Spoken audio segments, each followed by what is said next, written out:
గమనించాలి. గొప్ప దైవ సేవకుడు నాతో ఎప్పుడు చెప్పే మాట ఏంటంటే, బైబిల్ గ్రంథాన్ని బాగా చదువు. బైబిల్ గ్రంథాన్ని స్పష్టంగా చదువు.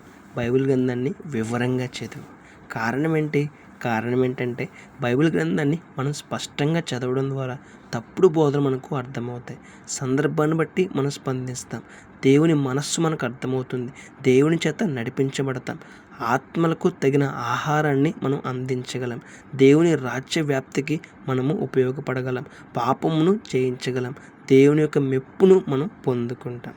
బైబిల్ గ్రంథాన్ని స్పష్టంగా చదవడం ద్వారా మొదట మనం ఫలిస్తాము. తర్వాత మనల్ని బట్టి ఇతరులు ఫలిస్తారు. ఒకసారి ఆలోచన చేద్దామండి. దైవ సేవకులుగా మనం కొనసాగుతున్నాం కదా, మరి బైబిల్ గ్రంథాన్ని స్పష్టంగా చదువుతున్నామా? బైబిల్ గ్రంథాన్ని ఉన్నది ఉన్నట్లుగా చదువుతున్నామా? బైబిల్ గ్రంథాన్ని వివరంగా చదువుతున్నామా?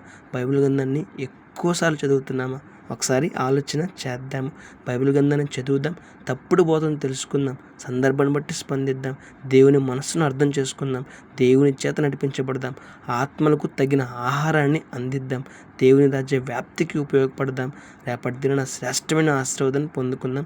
అనేక ఆత్మలు ఆశీర్వాదానికి అర్హులుగా మారినట్లుగా మన జీవితాన్ని వారి కొరకు వెచ్చిద్దాం. గమనించాలి, బైబిల్ గ్రంథాన్ని స్పష్టంగా చదివితే అన్ని ప్రశ్నలకు సమాధానం దొరుకుతుంది. దేవుడు మెచ్చినట్టుగా జీవించగలము. రేపటి దిన గొప్ప కిరీటాలను పొందుకోగలం. మరి మన జీవితం ఎలా ఉన్నది?